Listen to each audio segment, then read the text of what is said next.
Mutiara Hikmah Official, menyingkap hikmah di balik sunnah.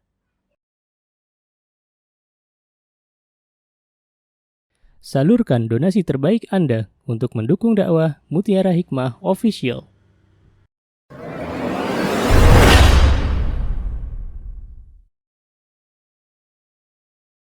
Assalamualaikum. Waalaikumsalam warahmatullahi wabarakatuh. Ibu Marisa, silahkan. Iya, maaf mau tanya Umi, Iya. itu apa itu? Saya kan memasukkan anak saya ke pondok. Insya Allah referensi itu pondok itu udah bagus, tapi emang masih baru sih gitu. Ya. Alhamdulillah pondok itu sunnah. Tapi ke belakang kenapa ya harganya tuh tidak sesuai ekspektasi saya gitu loh. Mungkin anaknya juga nggak terlalu signifikan naiknya, tambah mungkin ada di dalam kembangannya mungkin mulai kan SMP itu ya masuk remaja itu kesini kadang masih suka berkata kasar, bahkan di laporan itu ada yang apa ya, mungkin kan musyrifahnya masih itu ya, apa itu anak-anak pengabdian ya, mungkin baru lulus gitu ya, atau karena pengaruh usia yang mereka hampir sama, jadi sering banyak terjadi pertentangan dengan musyrifahnya gitu, jadi penilaian akhlaknya itu jadi buruk begitu.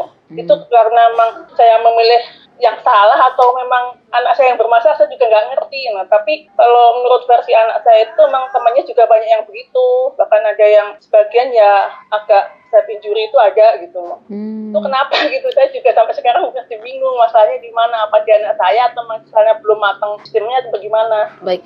Dulu iya, Ibu Marisa izin saya bertanya sebentar. Dulu putranya Ibu sebelum Ibu memasukkan ke pondok tidak pernah berkata-kata yang tidak baik ya? Maksudnya kata-katanya bagus gitu? Ya mungkin ada, tapi itu masih kalau dinasihatin gitu dulu tuh masih apa ya, feedbacknya tuh walaupun ada nggak setuju tuh ya nada tinggi, tapi masih kata-katanya masih pantas. Nah, kalau sekarang ada udah agak kasar gitu, saya juga bingung.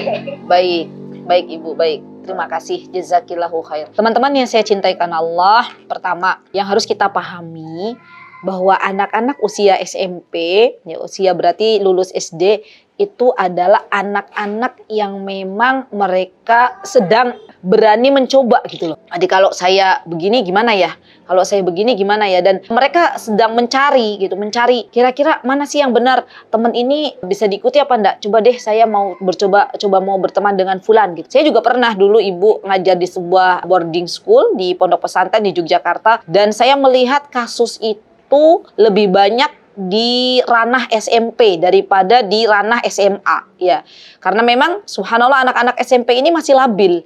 Di usia-usia SMP itu usia-usia di mana seharusnya ya banyak motivasi baik untuk mereka, dan usia-usia SMP ini seharusnya banyak perhatian yang harus dicurahkan untuk mereka gitu. Karena kalau sedikit saja kita meleng ya subhanallah, mereka akan mencari sesuatu yang enak, sesuatu yang menurut mereka asik ya. Inilah anak-anak SMP ya. Yang pertama harus dipahami bahwa putranya Ibu saat ini SMP dan pasti berbeda ya perilakunya dengan ketika dia SD ya. Kalau anak-anak SD kan lebih ke manut gitu ya. Dibilangin sama ibunya ya dia belum berani untuk untuk melawan gitu loh. Dan itu memang usia-usia demikian, usia-usia SMP itu seperti itu. Kemudian yang kedua ya, anak-anak yang dipondokkan teman-teman ya, itu seharusnya kita sudah mulai ancang-ancang sebelum anak-anak kita masuk pondok, kita berikan backup dari rumah kita masing-masing.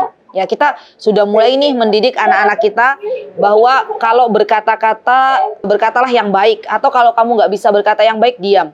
Kalau nanti ada yang berkata yang buruk, jangan diikuti. Karena Allah itu melihat, mencatat, ya para malaikat Allah mencatat apa yang diucapkan, apa yang diperbuat gitu. Jadi benar-benar kita tuh mengenalkan iman terlebih dahulu kepada diri anak-anak kita sebelum anak-anak kita masuk pondok. Ya, karena ini subhanallah penting banget. Ya, nanti pengaruhnya kalau memang ada anak yang backupan dari rumahnya itu sudah bagus dari orang tuanya, seburuk apapun teman di pondoknya biidznillahi ta'ala Allah akan selamatkan. Allah akan selamatkan. Ya.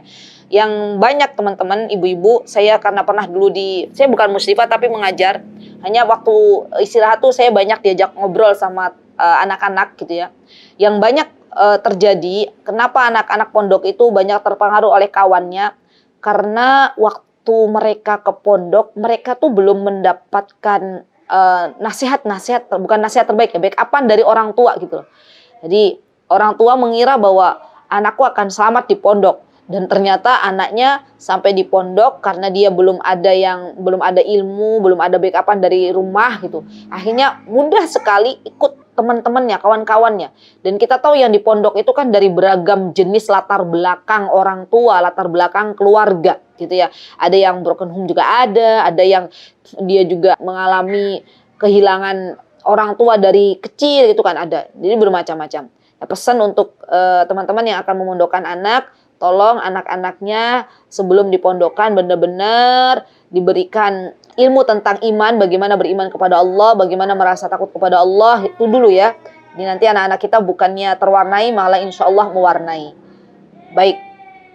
Dan yang ketiga ibu-ibu, kalau mencari pondok itu saya lebih suka, kalau saya sama suami ya, lebih suka yang muridnya tuh nggak terlalu banyak gitu loh. Yang muridnya justru nggak terlalu banyak. Kenapa? Karena biasanya kalau murid yang banyak dengan musyrifah yang masih labil, kayak tadi ibu bilang, musyrifahnya anak-anak pengabdian, berarti musyrifahnya sendiri masih muda gitu kan, masih belum mateng. Dan biasanya kalau di pondok pesantren itu 500 siswi itu dipegang oleh satu pengasuh. Coba, kira-kira menurut ibu-ibu kebayang nggak tuh, keopen nggak? Anak 500 satu orang tua lah, istilahnya orang tua asuh. Kan nggak keopen ya. Jadi pilih juga pondok yang nggak apa-apa sedikit aja, yang penting kita tahu anak-anak kita itu keopen ya, karena anak-anak kalau nggak keopen mereka akan mencari sesuatu yang tidak baik gitu dari kawan-kawannya.